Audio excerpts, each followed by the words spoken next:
রাত প্রায় শেষের দিকে ইমুকে এখনো কথা চালিয়ে যাচ্ছে তের সাথে। তে প্রশ্ন করে, ঢাকার অফিসার গোডাউনে আমি তো অনেকবার গিয়েছি, সেখানে পণ্য দেখেছি, মেনু দেখেছি, কিছুই তো মিথ্যা মনে হয়নি। জাঙ্কুকের সত্যি পণ্যের ইম্পোর্ট ব্যবসা আছে, ও কাঁচা কাজ করে না। আর আমার মেয়ে, আমার নিষ্পাপ 3 মাসের মেয়েটাকে কে খুন করেছে? বাবলু করেছে? ইমুকে এই প্রশ্নে ধমকায়। তে অধীর আগ্রহে তাকিয়ে আছে এই প্রশ্নের জবাবের জন্য। দরজায় টোকা পড়ে। সেকেন্ড কয়েকের মধ্যে প্রবেশ করলো আসমানি দেবর শফিক। ইমুকে হেসে বলল, আরে শফিক, শেষ রাতে এখানে? আসছি। আগে বল, জাঙ্কুকের বউ এখানে কেন? এই মেয়ের ওকে চালান করে দিবে নাকি? নিজে নিজে চলে এসেছে। শফিক তার গোফে হাত বুলাতে বুলাতে তের পা থেকে মাথা অবধি দেখলো, তারপর তের পায়ের কাছে বসলো। তের ফর্সা পা দুটি তার নজরে পড়ে। পায়ে আলতো করে ছুঁয়ে দিয়ে বলল, খুব সুন্দরী, কাছ থেকে প্রথম দেখলাম। মেরেই তো দিবে নাকি? একদম ছোঁয়ার চেষ্টা করবেন না, দূরে সরুন। আরে এর তো তেজ অনেক, জাঙ্কুক সামলায় কেমনে? ইমুকে ঠোঁট কামড়ে হাসি আটকে রেখেছে। তার সাহস হচ্ছে না তেকে ছোঁয়ার, কিন্তু অন্য কেউ জাঙ্কুকের দুর্বলতায় হাত দিচ্ছে দেখে খুব আনন্দ হচ্ছে। ইমুকে শুধু দৃশ্যটা উপভোগ করছে। শফিক শার্টের বোতাম খুলতে খুলতে বলল, এত সুন্দর মেয়ে হাতছাড়া করা যায় না, মেয়ে যখন দেওয়া হবে একটু উপভোগ করে দেখি, কি বলিস? এর বুক ধুকপুক করছে। শেষমেশ তার ইজ্জতেও হাত পড়েছে। তে ছটফট করতে থাকে ছোটার জন্য। তে বাধা অবস্থায় উল্টো হয়েছিল। শফিক সোজা করে, সঙ্গে সঙ্গে তের মসৃণ পাতলা পেট উন্মুক্ত হয়ে ওঠে। শফিকের লোলক দৃষ্টি দেখে তে শরীর রিরি করে ওঠে। তে প্রাণপণে ছুটার চেষ্টা করে। শফিক উল্লাসে বলল, আরে ভাই, এমন সুন্দর মেয়ে মানুষ তো দুটো দেখিনি। জাঙ্কুকের উচিত ছিল আমাদের সাথে ভাগ করে নেওয়ার। একাই 6 বছর। আচ্ছা যাক, তুই এখানে বসে দেখবি, দেখলে দেখতে পারিস। শফিক আরো অশ্লীল মন্তব্য করে, যার সঙ্গে তের ঘৃণায় বুক ফেটে কান্না আসে। শফিক তের উপর ঝুঁকে তে চেঁচাতে থাকে। একদল থুতু ছুড়ে দেয় শফিকের মুখের ওপর। শফিকের চোখ দুটি বড় বড় হয়ে যায়। প্রবল আক্রোশে তের আহত গালে থাপ্পড় বসায়। পুরনো ক্ষতস্থানের পুরো চামড়া ছিঁড়ে রক্ত বেরিয়ে আসে। ব্যথায় তের সারা শরীর টনটন করে ওঠে। আর্তনাদ করে ওঠে আম্মু বলে। তখনই দুটি পায়ের শব্দ ভেসে আসে। কেউ একজন দৌড়ে এদিকে আসছে। ইমুকি জাঙ্কুকের উপস্থিতি টের পেয়ে দ্রুত ভয়ে চেয়ার থেকে উঠে দেয়াল ঘেঁষে দাঁড়ালো। ঘরে এসে প্রবেশ করলো জাঙ্কুক। ইমুকের ধারণায় সত্যি, জাঙ্কুক তের চিৎকার শুনে চলে এসেছে। জাঙ্কুক কিছুক্ষণ আগে এসেছে পাতাল ঘরে। বিট্টু ঘরে বসেছিল এতক্ষণ। জাঙ্কুক এখানে আসে জানলে ইমুকি শফিকে নিষেধ করতো। শফিকও তো বলেনি। যেখানে বাঘের ভয় সেখানে সন্দেহ হয়। শফিক জাঙ্কুকে দেখে হাসলো, বলল, জাঙ্কুক, এই বউ তো। চোখের পলকে সেই হাসি মিলিয়ে যায়। কথা বলাও থেমে যায়। জাঙ্কুক থাবা মেরে ধরে শফিককে। ইমুকি দ্রুত বেরিয়ে যায় ঘর থেকে। একটু ঘরে গিয়ে দরজা বন্ধ করে দেয়। শফিক কিছু বুঝে ওঠার পূর্বে জাঙ্কুক ছুরি দিয়ে শফিকের গলার রগ কেটে ফেলে। রক্ত ছিটকে পড়ে তের মুখের ওপর। জাঙ্কুক ছুরি দিয়ে শফিকের 2 চোখে আঘাত করে, পেটে বুকে আঘাত করে। শফিকের মাথা 2 হাতে ধরে দেয়ালে শক্ত করে আঘাত করে। শফিকের মুখ থেকে গ্যার গ্যার ধরনের একটা শব্দ বেরিয়ে আসে। সেই শব্দ আর জাঙ্কুকের বেশি গালিগালাজে তে ভীত হয়ে পড়ে। রক্তে সারা ঘর রক্তপুরি হয়ে উঠেছে। তে শরীর কাঁপতে থাকে। তে কখনো জাঙ্কুককে খুন করতে দেখেনি, আজই প্রথম দেখছে। কি নির্মম তার খুন করার ধরন, কি হিংস্র তার চাহনি, তার আক্রমণ। চোখের পলকে মানুষ খুন করে ফেলছে। তে চোখ বুজে জোরে জোরে কাঁদতে থাকলো। জাঙ্কুকের সারা মুখে রক্ত, চোখ দুটি ছাড়া আর কিছুই দেখা যাচ্ছে না, হাঁপাচ্ছে না। দরজার বাইরে এসে দাঁড়ালো মজিদ, খলিল, রাফিদ, আরভিদ। মুহূর্তে চারদিক থমকে যায়, থেমে যায় সব শব্দ। শফিকের রক্তাক্ত দেহটি মেঝেতে পড়ে আছে। চোখ দুটি যেন বেরিয়ে এসেছে। গলার রগ থেকে ছিটকে রক্ত বের হচ্ছে। যে কোনো সাধারণ মানুষের কাছে এই দৃশ্য দেখা মানে ওই মুহূর্তেই মৃত্যুবরণ করা। তে সারা শরীর কাঁপছে। এমন মানুষের সাথে তে কিছুতেই পারবে না। মুহূর্তের ঘটনায় তে হার মেনে নিয়েছে। প্রাণ পরে নিজের মৃত্যু চাইছে। এই মুহূর্তে মনে হচ্ছে ভয় ছাড়া আর কিছুই নেই। ভালোবাসা, রাগ, ঘৃণাকোধ কিছুই নেই তের মধ্যে। তে শুধু ভয় পাচ্ছে। জাঙ্কুক হাতের ছুরি চেয়ারের উপর রাখলো, তারপর রক্তমাখা জ্যাকেট খুলে মেঝেতে ফেললো। তে ভয়ে মিয়ে গেছে, অস্বাভাবিক ভাবে কাঁপছে। খলিল যত দ্রুত সম্ভব জায়গা ছেড়ে চলে গেল। মজিদ তীব্র বিরক্তি নিয়ে চোখ মুখ কুঁচকে বিকৃত রূপ ধারণ করলো। শফিক তাদের কত কাজে লাগতো, সেটাও শেষ। দেখে তার শুরু থেকে অপছন্দ। তের রূপের আড়ালে তিনি আগুন দেখতে পান, যে আগুন জাঙ্কুককে ঘায়ল করে তাদের নিঃশেষ করে দিবে।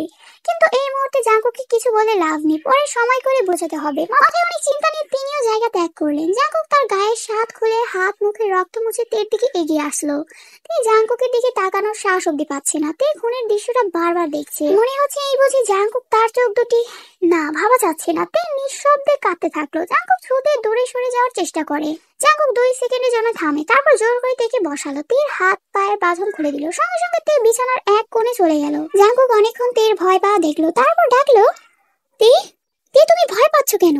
আমি তোমাকে কিছু করবো না। তাও তে তাকায় না। তের শরীর বিরতিহীন ভাবে কাঁপছে। জাঙ্কুক বিছানার ওপর উঠে আসে, জোর জবরদস্তি করে তেকে নামিয়ে আনে বিছানা থেকে। ধমক দেয়, পাজাগুলো করে নিয়ে আসে A4 ঘরে। তেকে বিছানায় রাখতেই তে জাঙ্কুককে জোরে ধাক্কা দিল। কিন্তু অদ্ভুত, তের ধাক্কায় জাঙ্কুক এক আঙুলও নড়েনি। তে কিছুতে স্থির হয় না, মুক্তি চাইছে। ভয়ে তের শরীর শীতল হয়ে গেছে, বাঁধ ভাঙা নদীর মতো হু করে কাঁদছে। জাঙ্কুকের ধৈর্য ভেঙে যায়, জোরে ধমকে ওঠে, কান্না থামাও, থামাও বলছি। তে তে কান্না থামানোর চেষ্টা করে। ভয়টা চোখে জাঙ্কুকের দিকে তাকায়। জাঙ্কুক লতিফাকে দিয়ে একটা ব্যাগে শাড়ি ব্লাউজ এনেছে। জাঙ্কুক ব্যাগ থেকে শাড়ি ব্লাউজ বের করে বিছানার এক পাশে রাখলো। দেখে বলল, তখন বমি করেছে, এখন আবার রক্ত লেগেছে, পাল্টে নাও। জাঙ্কুকের কণ্ঠ স্বাভাবিক, শান্ত। কিছু মুহূর্ত আগের ঘটনার কোনো ছাপ নেই জাঙ্কুকের মুখে। জাঙ্কুক তীর জবাবের জন্য অপেক্ষা করে। তীর জবাব দেয় না। তীর ফোপানো ধীরে ধীরে কমে আসে, ফিরে আসে তার স্থির স্বভাবে। তীর গাল থেকে রক্ত ঝরছে। জাঙ্কুক তুলা এনে কিছুটা বিছানায় রাখলো আর কিছুটা দিয়ে তীর গালের রক্ত মোছার জন্য তীর এক হাত ধরে তার দিকে ফেরানোর চেষ্টা করতে চাইলো। তখনই তীর ছ্যাদ করে উঠে দূরে সরে যায়। চোখ বড় বড় করে বলল, দূরে থাকুন, রক্ত ঝরছে তো, আমারটা আমি দেখে নিতে পারবো। তীর বাকি তুলোটুকু নিজের গালে চেপে ধরলো। জাঙ্কুকের আর কি বলার।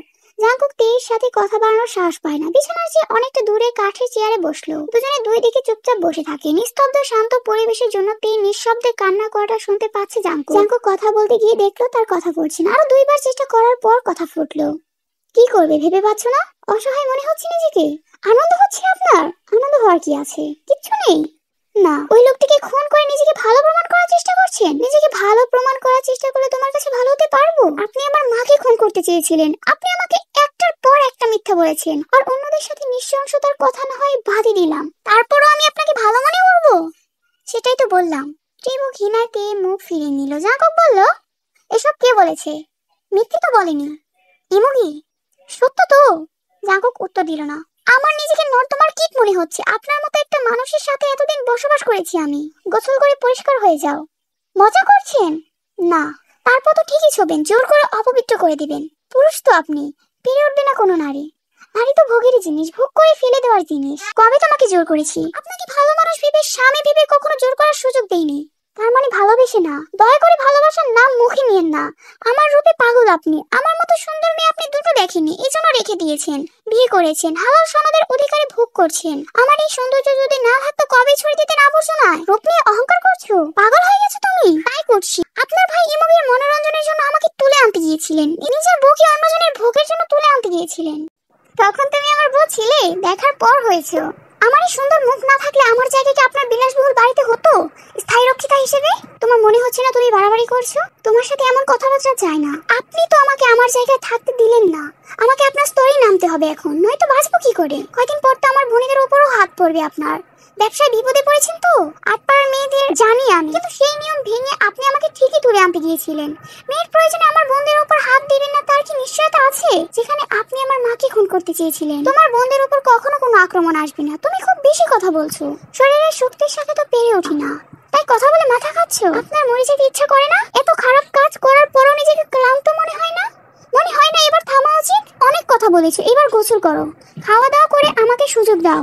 কিসের সুযোগ? তোমাকে বাধার। আমাকে বের হতে হবে আবার। দিয়ে অন্যদিকে ফিরে বসে, যার অর্থ সে গোসল করবে না। তার অসহ্য লাগছে জাঙ্কুককে। জাঙ্কুক চেয়ার ছেড়ে উঠে আসলো, খপ করে তের হাত ধরলো, বলল, যাও গোসলে। ছাড়ুন। গোসলে যাও, গোসল করে খাওয়া দাওয়া করে ওষুধপত্র খেয়ে আমাকে ধ্বংস করার পরিকল্পনা করো। নাটক করছেন কেন? নাটক তো তুমিও করছো। যেভাবে কথা বলছো এটা তো তুমি না। উফ, ছাড়ুন আমাকে। আমাকে বাধ্য করো না তোমাকে গোসল করিয়ে দিতে, তখনই আমি মরে যাব। সেজন্যই বলছি নিজে যাও, আমি আপনার কথা শুনবো না। আমার হাতের মার কিন্তু খুব শক্ত, নরম আছে, নরম থাকতে দাও। অন্যজনকে দিয়ে মার দিয়েছেন, এবার নিজের মারাটাই বাকি। মেরে দিন না, এখনই মেরে দিন। আমি কাউকে মারতে বলি, কিন্তু এরকম চলতে থাকে তুমি আমার হাতে শক্ত আঘাত পাবে। সেদিনটাও যে আমাকে দেখতে হবে আমি জানি।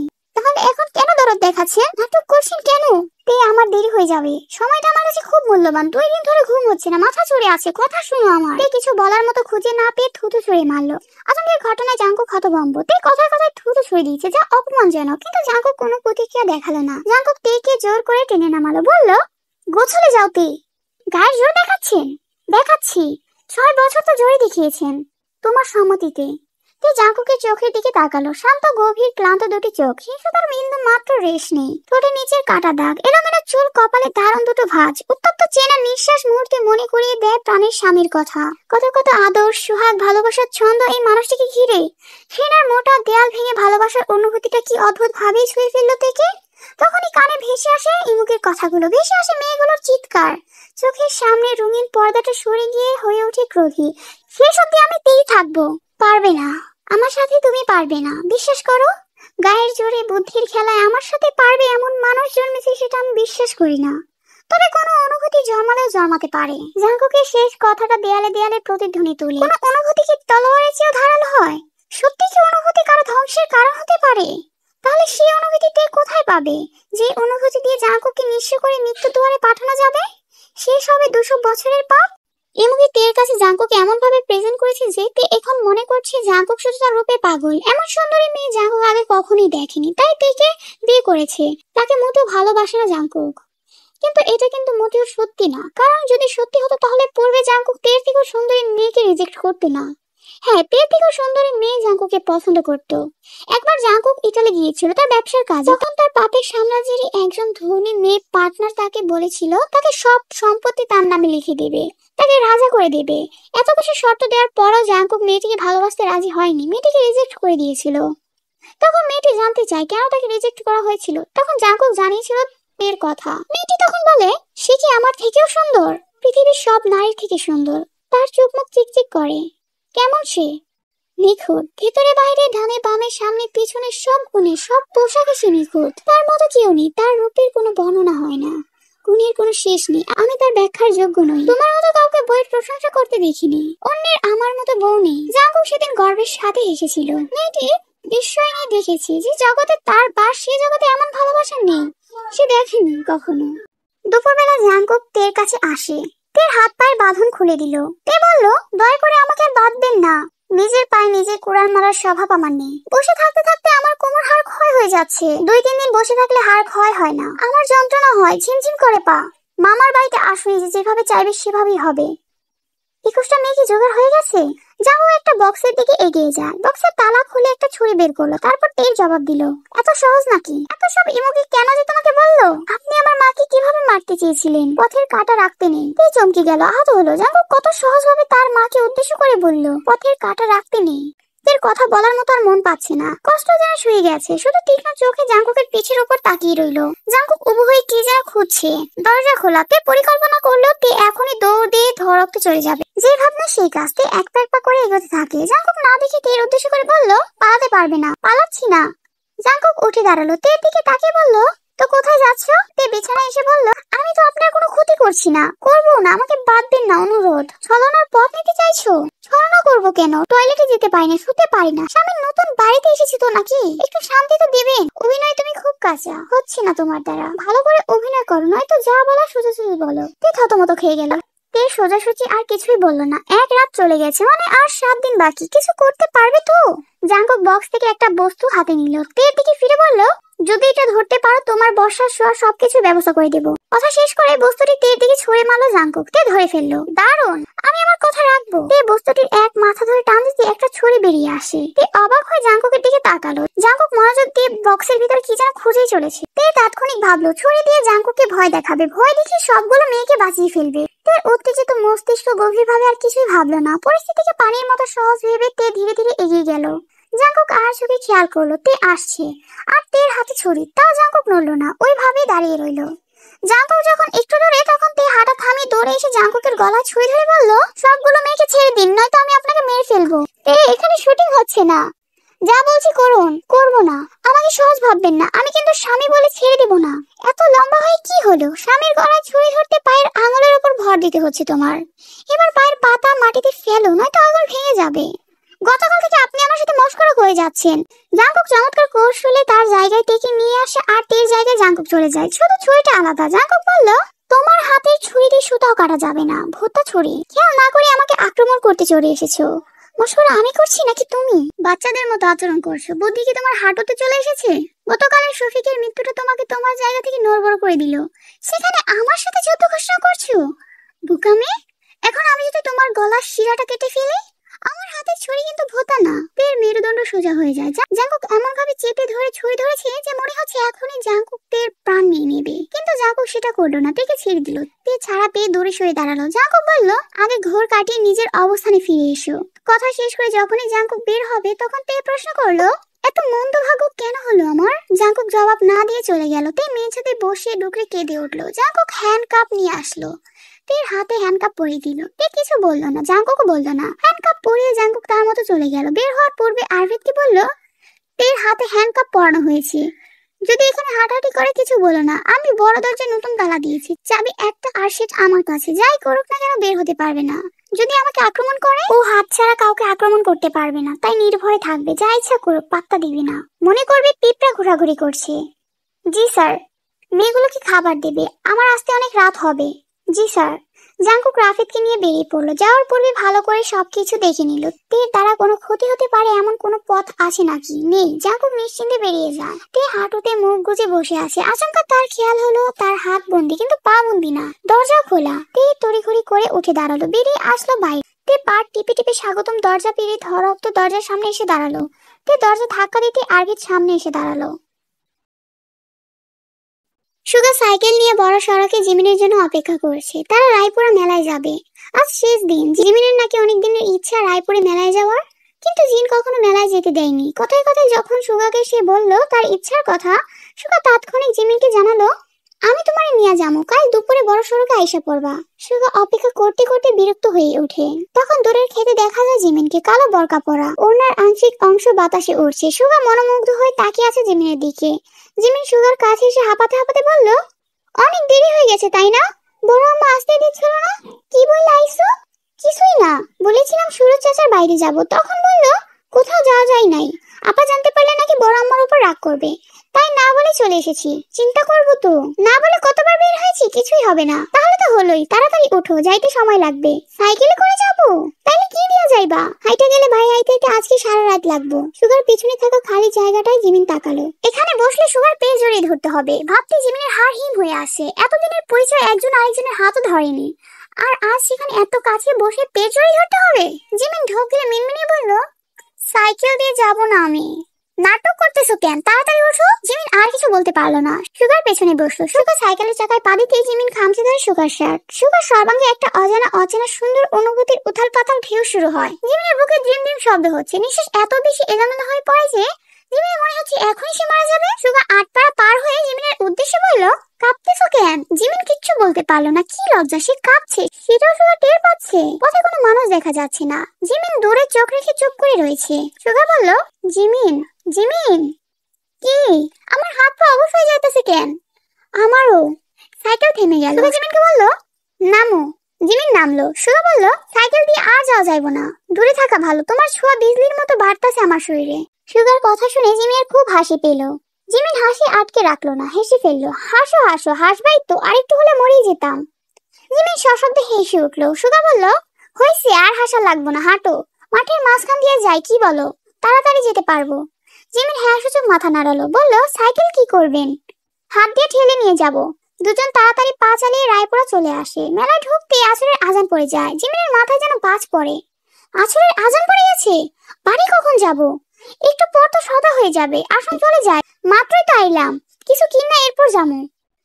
দেরি হয়ে যাবে, খালি চুড়ি আর লিপস্টিক হলেও নিয়ে যাবা, আসো। সুগা শক্ত করে জিমিনের হাত ধরলো। এই প্রথম সুগা হাত ধরেছে। সঙ্গে সঙ্গে জিমিনের মনে হয় চারিদিকে সব ভিড় কোলাহল থেমে গেছে, থমকে গেছে নাগরদোলার ক্যাচক্যাচ শব্দ। জিমিনের মনের আঙিনায় জোরে নৃত্য শুরু হয়। জিমিন ভুলে যায় তার বাড়ি ফেরার তাড়া। সুগা যেদিকে নিয়ে যায় সেদিকে ছুটে যায় জিমিন। সুগা জিমিনকে নিয়ে একটা চুড়ির দোকানের সামনে গিয়ে দাঁড়ালো। 8 ডজন চুড়ি কিনলো। জিমিন মানা করেছে, সুগা শুনেনি। জিমিনের ঠোঁটে হাসি ফুটে ওঠে। কথা ছিল শুধু চুড়ি লিপস্টিক কিনে চলে যাবে, অথচ সুগা পারলে জিমিনের জন্য পুরো মেলাটাই কিনে ফেলে। জিমিন সুগার পাগলামি দেখে অবাকের চরম পর্যায়ে। এত কিছু নিচ্ছে, সব জিনিস রাখার জন্য বড় ব্যাগও কিনেছে। সন্ধ্যার আজান কানে আসতে জিমিনের গলা শুকিয়ে যায়। জিমিন খপ করে সুগার হাতের বাহু খামচে ধরে কালো কালো স্বরে বলল, আমার আর কিচ্ছু লাগবে না, জীবনে আর মেলায় আসবো না, বাড়ি নিয়ে চলুন। কাঁপতেছো কেন? আচ্ছা, আর কিছু কিনবো না, বাজারে যাই, এরপর বাড়িতে যাবো। মেলায় প্রবেশ করার পূর্বে রায়পুরের বাজারের এক দোকানে সুগা তার সাইকেলটা রেখে এসেছে, যাওয়ার সময় নিয়ে যাবে। বাজারে অনেক ভিড়, চিৎকার চেঁচামেচি, মারামারি লেগেছে বোধ হয়। সুগা জিমিন রায়পুরের ছোট বাজারের ঘাটের সামনে দাঁড়িয়ে আছে। এত ভেজাল দেখে সুগা জিমিনকে বলল, তুমি এখানে খাড়াও, এদিকে কেউ নাই, আমি যাইতাছি আর আইতাছি। জিমিন চারপাশে দেখলো, ঘাটে অনেক নৌকা, ট্রলার বাঁধা, কেউ নেই, সবাই বোধহয় বাজারে। মানুষ ঝগড়া করতে আর সময় পেল না। সুগা চলে গেল। জিমিন কাঁচামাচা হয়ে দাঁড়িয়ে রইল। ট্রলারের ছাদে বসে জাঙ্কুক সিগারেট ফুঁকছে। তার এক পা ঝুলছে। শীতের তীব্রতায় জাঙ্কুকের রক্ত চলাচল বন্ধ হওয়ার উপক্রম, তবু উঠে গিয়ে শীত বস্ত্র ব্যবহার করছে না, সহ্য করছে। নদীর জলে চেয়ে থেকে কিছু ভাবছে। জাঙ্কুকের মাথায় প্রচন্ড ব্যথা। 3-4 দিন ধরে সারাক্ষণ কপালের রক দটপট করছে। সারাদিন দৌড়াদৌড়ি করছে। খুব ঝুঁকি নিয়ে এইবার তারা মেয়ে শিকার করেছে। কখন কোন ভুল হয়ে যায় কে জানে। সারাক্ষণ একটা আতঙ্ক কাজ করে। জাঙ্কুক যে ট্রলারে বসে আছে সেই ট্রলারটি ঘাটে বাঁধা। তাদের আরো 4টা ট্রলার পাশে আছে। জাঙ্কুক সিগারেটের ধোঁয়া শূন্যে উড়িয়ে ঘাটের উপরে ভিটায় তাকালো। একটা বরকা পরা মেয়ে অনেকক্ষণ ধরে দাঁড়িয়ে আছে। তার প্রখর দৃষ্টি মেয়েটিকে নিশানা করে। রাফেদ বাজার থেকে রংচা নিয়ে আসে। জাঙ্কুক রাফেদকে বলল, ঘাটের মুখে মানুষ আছে? না স্যার। বাজারে এক দোকানদার আরেক দোকানের মাথা ফাটিয়ে দিয়ে রক্তাক্ত অবস্থা, সবাই ওখানে। জাঙ্কুক চারপাশে চোখ দিলে নিল, কেউ নেই। রাফেদকে বলল, ওই যে মেয়েটাকে দেখছো, নিয়ে আসো। কি বলেন স্যার? এইভাবে তো সময় আছে হাতে, এখন ঝুঁকি নিতেই হবে। পারলে মানুষের মাছ থেকেও তুলে আনতে হবে। মন্তই নিয়ে যাও, কোনো রকম বিপদ ছাড়া মেয়েটিকে নিয়ে আসবা। স্যার। জাঙ্কুক জায়গা ছেড়ে দূরে চলে যায়। রাফেদের কথা জাঙ্কুক শুনলো না। জাঙ্কুকের বারবার মনে হচ্ছে তাকে মায়া দেখে এভাবে ছেড়ে এসে ভুল করে ফেলেছে। কেন ভুল মনে হচ্ছে জাঙ্কুক জানে না। তে একবার খুন করেছে, এছাড়াও তে সাহসী, বুদ্ধিমতী। তে চাইলে বুদ্ধি দিয়ে অনেক কিছু করতে পারে, কিন্তু কি করবে? বের হতে তো পারবে না কোনোভাবেই। মেয়েগুলোর ঘরে ঢুকতে পারবে, কথা বলতে পারবে, এর চেয়ে বেশি কিছু করতে পারবে না। তবু জাঙ্কুকের মনটা কোগাইছে, ভুল হয়েছে মনে হচ্ছে। আমি কি কোনো বোকামি করে ফেললাম? ওদিকে সব ঠিক আছে তো? রাফেদ হা করে জাঙ্কুকের চাও দেখলো, তারপর একটা কাচের বোতল থেকে তরল কিছু ঢেলে নিল রুমালে। মন্তকে নিয়ে ট্রলার থেকে নামলো। তাদের লক্ষ্য কালো বরকা পরা মেয়েটি। অনেকক্ষণ হলো তবুও সুগা আসছে না। জিমিন বিরক্ত হয়ে নিকাপ মাথার উপরে তুললো। ওদিকে জাঙ্কুক হাতের সিগারেট নদীর জলে ফেলে পিছিয়ে ফিরে তাকালো রাফেদ কি করছে দেখার জন্য। রাফেদের বদলে জিমিনের মুখটা ভেসে ওঠে। জাঙ্কুকের চোখের দৃষ্টি থমকে যায়। রাফেদ মন তো জিমিনের একদম কাছাকাছি চলে গিয়েছে। জাঙ্কুক তাৎক্ষণিক কি করবে বুঝে উঠতে পারলো না, কিন্তু রাফেদ মন্তকে তো আটকাতেই হবে। জাঙ্কুক ছাদ থেকে জোরে চেঁচিয়ে ডাকলো, রাফেদ! জাঙ্কুকের কণ্ঠস্বর শুনে রাফেদ মন্ত পিছিয়ে যায়। জিমিনও তাকালো। জিমিন জাঙ্কুকের কণ্ঠস্বর শুনে অবাক হয়েছে। সুগা মাত্র ঘাটে প্রবেশ করেছে, তার কানেও জাঙ্কুকের গলা এসেছে। চারটি চোখ হা করে জাঙ্কুকের দিকে তাকিয়ে থাকে। জাঙ্কুক দ্রুত ট্রলার থেকে নেমে আসে। ভাইয়া? জাঙ্কুক রাফেদের পাশ কেটে যাওয়ার সময় চাপা স্বরে বলল, ট্রলারে যাও। তারপর জিমিনের দিকে এগিয়ে আসলো, বলল, জিমিন এখানে কি করছো? সুগা জাঙ্কুকের পেছনে এসে দাঁড়ালো। সুগা জিমিনের দৃষ্টি অনুসরণ করে জাঙ্কুক পেছনে তাকালো। সুগাকে দেখতে পেল। জাঙ্কুক অবাক হয়ে উচ্চারণ করলো, সুগা। তারপর আবার জিমিনের দিকে তাকালো। দুজনে একসাথে এসেছিস? জি ভাই, মেলায় আইছিলাম। জাঙ্কুক দৃষ্টি মেলে জিমিন আর সুগাকে দেখলো। জিমিন আতঙ্কে বারবার সুগার দিকে তাকাচ্ছে। সুগা ইশারায় তাকে ভরসা করতে বলছে।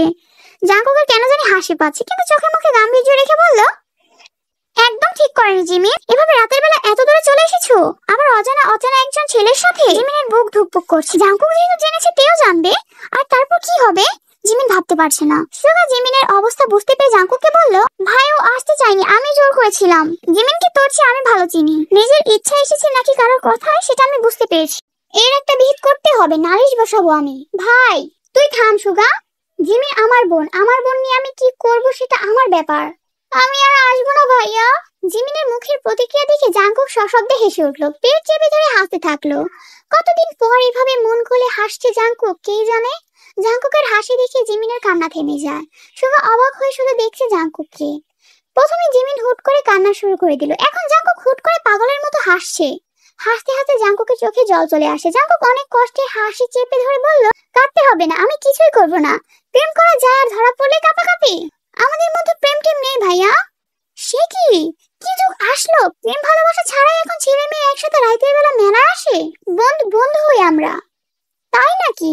তোর বন্ধু? আচ্ছা হতেই পারে বন্ধু। শোন, তে জিমিনের জন্য বিয়ে ঠিক করেছে। সুগা তুই কিন্তু জিমিনের বিয়েতে আমার সাথে নাচবি। সুগার চোখ দুটি সজল হয়ে ওঠে। জিমিন চোখেতে তাকালো, প্রশ্ন করলো, কবে, কোথায় ঠিক করেছে? সে আমি কি করে বলবো, তোমার বোন জানে। জিমিনের কান্না পাচ্ছে। জিমিন সুগাকে এক নজর দেখে জাঙ্কুকে প্রশ্ন করলো, তোমরা ঢাকা থেকে কবে এসেছো? বিকেলে, কাল জিও বাড়িতে বোনের সাথে দেখা করে আসবে। জিমিন হ্যাঁ সূচক মাথা নাড়ালো। জাঙ্কুক খেয়াল করলো সুগা জিমিন দুজনের মুখে কালো ছায়া নেমে এসেছে। তাই জাঙ্কুক মিথ্যার পর্দা সরিয়ে বলল, বিয়ে ঠিক করিনি, মজা করেছি। তারপর বলল, মেলা থেকে কি কি কেনা হয়েছে? জাঙ্কুকের কথা শুনে সুগা জিমিনের বুকে এক পয়সা বৃষ্টি নেমে আসে। বুক ভরে নিঃশ্বাস নেয়। জিমিন খুশিতে গদগদ হয়ে বলল, অনেক কিছু কেনা হয়েছে, সব উনি কিনে দিয়েছেন। তাই নাকি? আমি কিছু কিনে দেব না? সুগা, মেলা ভেঙে গেছে? না ভাই, ভেঙে যাবে। তাহলে চল যাই। না ভাইয়া, আর কিছু লাগবে না, অনেক কিছু হয়ে গেছে। এসব তো বলে দিয়েছি, ভাইয়ের উপহার আলাদা। নাকি এখন শুধু জিমিন বন্ধুর উপহারই নেবে, বাকি সব বাদ? দূর ভাইয়া। জাঙ্কুক হাসলো, বলল, কোনো কথা না, আমরা এখন মেলায় যাব। সুগা তোর সাইকেলটা ওই যে ছোট্ট ট্রলারটার ওখানে রেখে আয়। জিমিনের হাতের ব্যাগটাও নিয়ে যা, যাওয়ার সময় ট্রলার দিয়ে চলে যাবি। রাতের বেলা হাওড়ের খ্যাত দিয়ে না যাওয়াই ভালো, যখন সাথে জিমিন আছে। তুমি ফিরবে না ভাইয়া? একটু দেরি হবে, একজনের সাথে দেখা করতে এসেছি, একটা গুরুত্বপূর্ণ কাজে। তুই যা। সুগা সাইকেল আর ব্যাগটা রেখে আসে। তারপর তিনজন একসাথে মেলায় প্রবেশ করে। জিমিন শাড়ি কিনলো, তখন একটা কালো রঙের রেশমি সুতার শাড়িতে জাঙ্কুকের চোখ আটকে যায়। ভেসে ওঠে তের মুখটা। তের কালো রং ভীষণ পছন্দের। ফর্সা ছিমছাম আদরের শরীরে যখন কালো রঙের শাড়ি লেপটে থাকে, কি অপূর্বই না দেখায়। জাঙ্কুকের তো মাঝে মাঝে মনে হয় কালো রঙের সৃষ্টি হয়েছে শুধুমাত্র তের রূপের ঝলকানি বোঝাতে। চোখের পর্দায় ভেসে ওঠে তের ঠোঁটের নিচে শুষ্ক স্থির কালো তেলটা। হাসি হাসি মুখ করে দাঁড়িয়ে আছে তে। জাঙ্কুক মুচকি হেসে শাড়িটা কিনে নিল, তারপর চলে এলো ঘাটে। জিমিন খুশিতে আটখানা, এত কিছু পেয়েছে আজ। ট্রলারে করে চলে গেল জিমিন সোগা, সাথে গেল মন্তু। মন্তু জিমিনকে বাড়ি অব্দি পৌঁছে দিয়ে চলে আসবে। জাঙ্কুক তার আগের জায়গায় এসে বসে। জিমিন সোগার ব্যাপারটা অদ্ভুত শান্তি নিয়ে এসেছে বুকে। কত সুন্দর তাদের জীবন, কোনো জটিলতা নেই, কোনো দূরত্ব নেই। বেশ কিছুক্ষণ আগেও জাঙ্কুক তের ব্যাপারে চিন্তিত ছিল, একটু ওদিকে যাওয়া দরকার। আমি ফিরছি রাফিদ, মন্তু এখনই চলে আসবে। যে পরিকল্পনা করা হয়েছে মনে রাখবা, দুজন চোখ কান খোলা রেখে কাজ করবে। একটু দেরি হলেও আমি আসবই। জি স্যার। তে ভেবেছিল আরভি তার উপর আক্রমণ করবে, কিন্তু করেনি। তে B1 ঘরে যেতে গিয়েছিল, কিন্তু দরজা তালা দেয়া, ভেতরেও কোনো সারা শব্দ নেই। তে B3 সামনে সন্ধ্যা অব্দি ঘুরঘুর করেছে, প্রবেশ করার সাহস হয়নি। তের হাত বন্দি, তার উপর আরভি সবসময় তের উপর নজর রেখেছে, কখন না ইজুতে হাত দিয়ে দেয়। সে ভয় তে এগোয়নি। আজকে রাত্রে এক ঘুমে কাটাতে পারলে শরীরটা প্রায় সুস্থ হয়ে যেত। এভাবে অনেক ভেবে চিন্তে দুটো ঘুমের ট্যাবলেট খেলো, তারপর শুয়ে পড়লো। বেশ খানিকক্ষণ লাগলো ঘুমাতে। ইমুকিকে দূর থেকে দেখছে, কথা বলতে আসেনি। সন্ধ্যার পর হতাশ হয়ে নিজ ঘরে চলে আসে। ঘরে অনেকক্ষণ পায়চারি করে শুয়ে থাকে। এশারের দিকে আবার বেরিয়ে আসে, ভালো লাগছে না কিছু। স্বাগতম ধরক্তর মাঝখানে সোফায় আরভিদ ঘুমাচ্ছে। আরভিদকে ঘুমাতে দেখে তে আনন্দে আত্মহারা হয়ে পড়ে।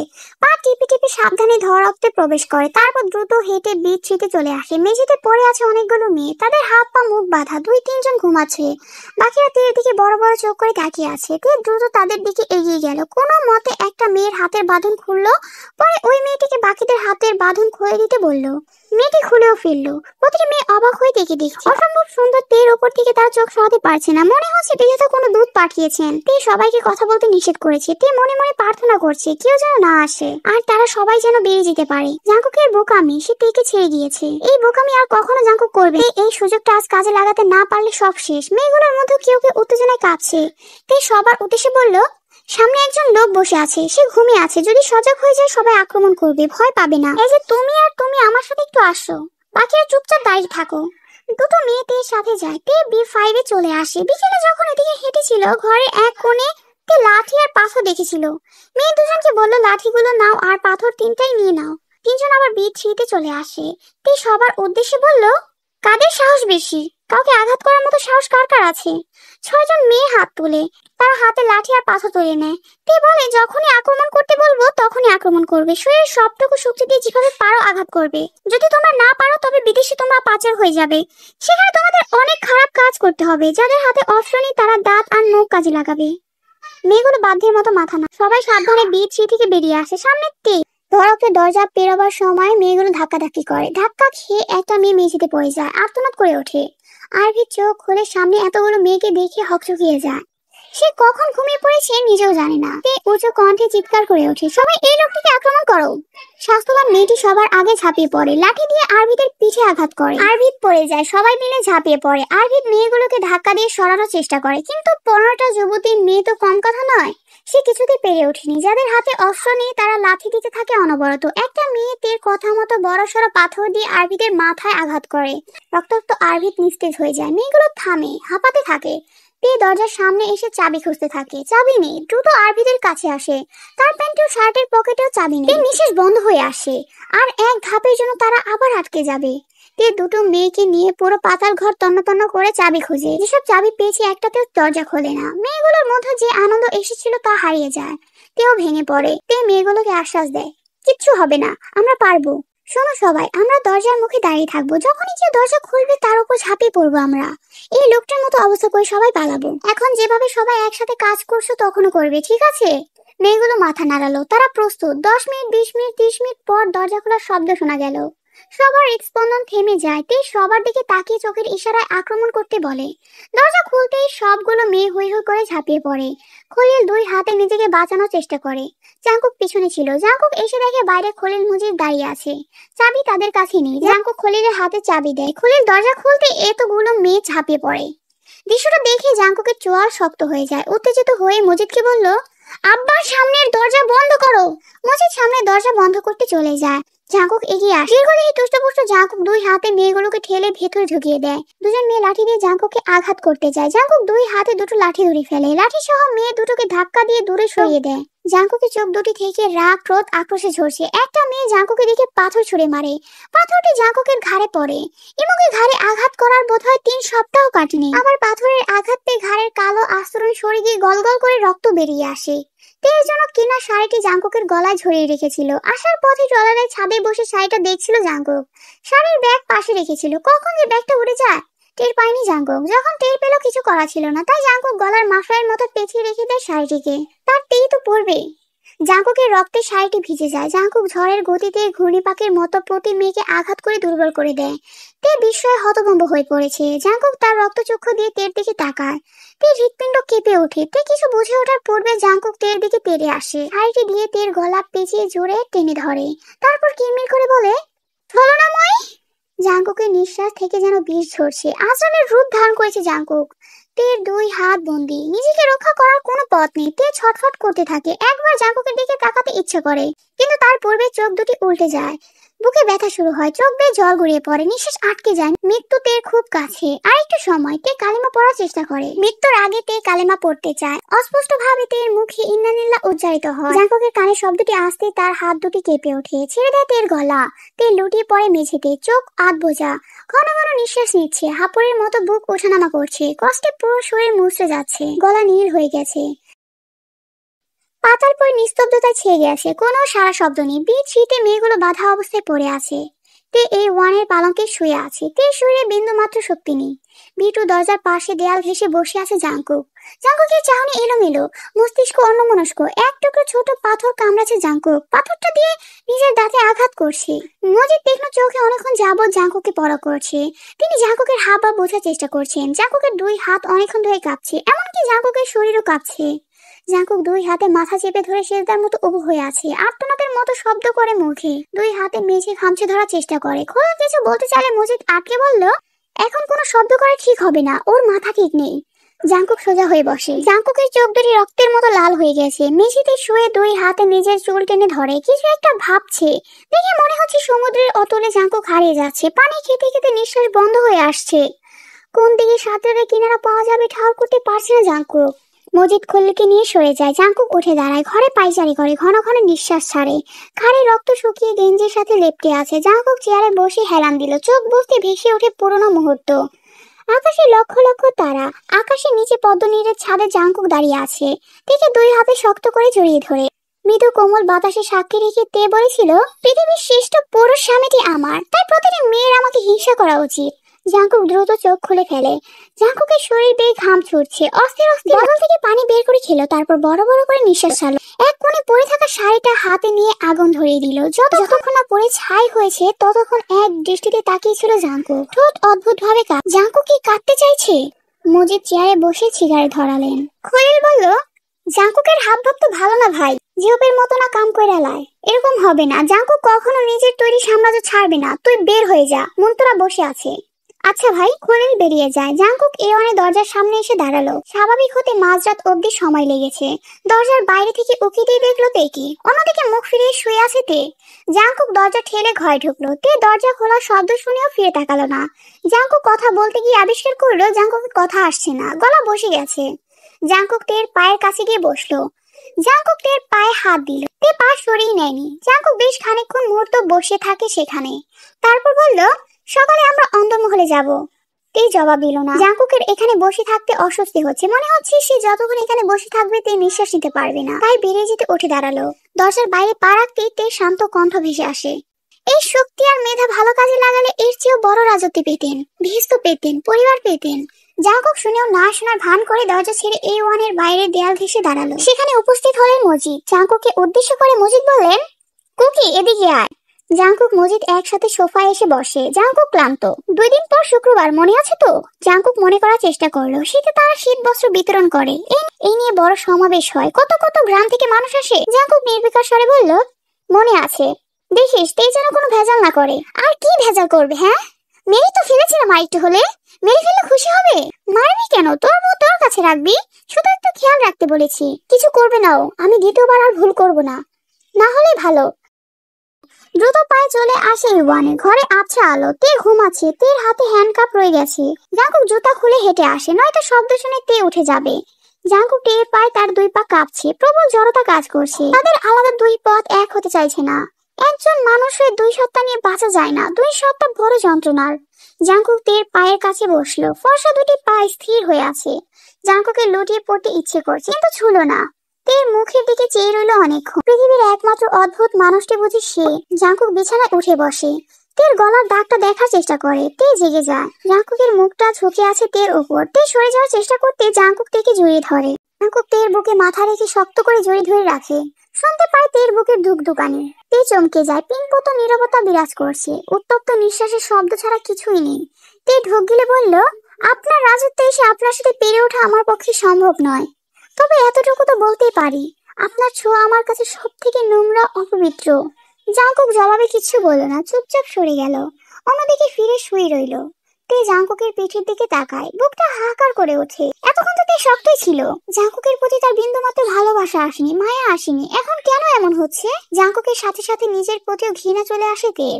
হাজার মেয়ের জীবন নষ্ট করা মানুষটিকে তে এখনো ভালোবাসে। তের মন কাঁদে।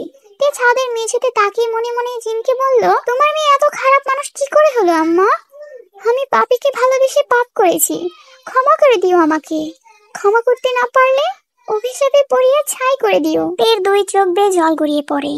তে জাঙ্কুককে ভেজা কণ্ঠে বলল, যেদিন আপনার মনে হবে আপনার দ্বারা আর কোনো ক্ষতি হবে না, পাপ হবে না, সেদিন আমাকে তে বলে জড়িয়ে ধরবেন। জাঙ্কুক নিশ্চুপ রইল। কিছু বলার মতো ভাষা নেই জাঙ্কুকের মস্তিষ্কে। জাঙ্কুক নির্বাক। পৃথিবীতে তিনটা মানুষকে সে ভালোবেসেছে, তার থেকে দুইটা মানুষই তার পাপের জন্য তার থেকে দূরে সরে গেছে, আরেকজন চলে যাওয়ার পথে। তারপর জাঙ্কুক পারে না সবকিছু ছেড়ে ছুড়ে দূরে হারিয়ে যেতে। তে কাঁদতে কাঁদতে বলল, আমার মা নেই, বাবা নেই, আমার স্বপ্ন, আশা সবকিছু তো আপনি ছিলেন। আপনাকে নিয়ে আমি বৃদ্ধ হতে চেয়েছি, সে আপনি আমাকে মেরে ফেলতে চেয়েছিলেন। শত শত মেয়েকে পেটিয়ে জান ছিনিয়ে নেন। আল্লাহর দোয়ায় লাগি, আমার কষ্টটা অনুভব করুন। আমি হাসরের ময়দানে কি করে মুখ দেখাবো? মৃত অত্যাচারিত মেয়েগুলোর সামনে কি করে দাঁড়াবো? হাসরের ময়দানে সবাই আমার দিকে ঘৃণ চোখে চেয়ে থাকবে। কলঙ্কিনী আমি, আপনার বউ হয়ে আমি কলঙ্কিনী হয়েছি। মেয়েগুলোর বাবা মাকে আমি কি বলবো? তাদের নারী ছিল ধনকে ছিনিয়ে নেওয়া পুরুষটিকে আমি ভালোবেসেছি, এই কথা কি করে বলবো আমি? হতে পারেন। জাঙ্কুক উঠে বসে, ভিড়িয়ে যায়। তে কাঁদতে থাকলো, চোখের জল শুকায় না। আল্লাহ এই কোন পরীক্ষায় ফেলেছে তেকে? জাঙ্কুক খুব দ্রুত ফিরে আসে। জাঙ্কুকের হাতে লম্বা একটা বস্তু। জাঙ্কুক সেই বস্তুটি বিছানার উপর রেখে প্যান্ট থেকে চাবি বের করলো, হ্যান্ডকাপ খুলে তেকে বসিয়ে দিল। তারপর তের সামনে বস্তুটি ধরে শান্ত স্বরে বলল, আমি পারবো না সরে আসতে। এই তলোয়ার ব্যবহার করা হয়নি, খুব পছন্দ করে এনেছিলাম, তোমার হাতে তুলে দিলাম। যদি পারো মুক্তি দিও আমাকে, কোনো কলঙ্ক রেখো না গায়ে। হাসরের ময়দানে তুমি সব থেকে সুন্দর, সম্মানিত এবং দামি থাকবে। শুধু বেহেশতে দুজনের একসাথে রাজপ্রাসাদে থাকার স্বপ্নটা পূরণ হবে না। জাঙ্কুকের বলা কথাটা শুনে তের গায়ের পশম দাঁড়িয়ে যায়, বুকে ব্যথা শুরু হয়। জাঙ্কুক তের দুই হাতে চুমু দিয়ে বলল, শেষবার ছুঁয়েছি, আর ছুবো না, শপথ করছি আর ছুবো না। তারপর ছুটে বেরিয়ে যায় ঘর থেকে। তের দম বন্ধ হয়ে আসে। মিনিট দুয়েক পার হইতে চাদর খামচে ধরে হাউমাউ করে কান্না শুরু করে। আল্লাহর উপর প্রশ্ন তুলল, আমার ভালোবাসার কি কমতি ছিল আল্লাহ? কেন এমন জীবন দিলে আমায়? আমি কি করব? মৃত্যু দাও আমাকে। ও মাই গড! জিজাংয়ের শ্বাস প্রশ্বাস ঘন হয়ে যায়, চোখে জল চিকচিক করছে। এমন অদ্ভুত ভালোবাসা সে দুটো দেখেনি। একজন খুন হতে চেয়েছে, আরেকজন খুন করে মুক্তি দিয়েছে। রোজ কান্না করছে। তে মিষ্টি করে হেসে বলল, আপনি এভাবে কাঁদছেন কেন? জিয়ং জাঙ্কুকের একটা সুন্দর জীবন হতে পারতো, পুলিশ হয়ে ক্রাইম কিং এর জন্য কাঁদছেন। জিজেং এর বুক ফুঁয়ে দীর্ঘশ্বাস বেরিয়ে আসে। কঠিন মনের জিজেং ভেঙে পড়েছে। ভালোবাসার অনেক ব্যাখ্যা সে শুনেছে, কিন্তু ভালোবাসা এমনও হতে পারে সে ভাবেনি। জিজেং বলল, তিনি অবশ্যই চেষ্টা করেছিলেন এই জগৎ থেকে বের হতে, কিন্তু পারেননি। তিনি আষ্টে পৃষ্ঠে পাপের রাজে জড়িয়ে গিয়েছিলেন, কিন্তু ভালোবাসার কোনো আদালত থাকলে সেই আদালতে জিয়ং জাঙ্কুকের সব খুন মাফ। তে ঠোঁট কামড়ে হাসে। অনেক কাহিনী, অনেক কান্না তো এখনো বাকি। এরা এতটুকুই কেঁদে অস্থির। তের ভীষণ হাসি পাচ্ছে, ভীষণ।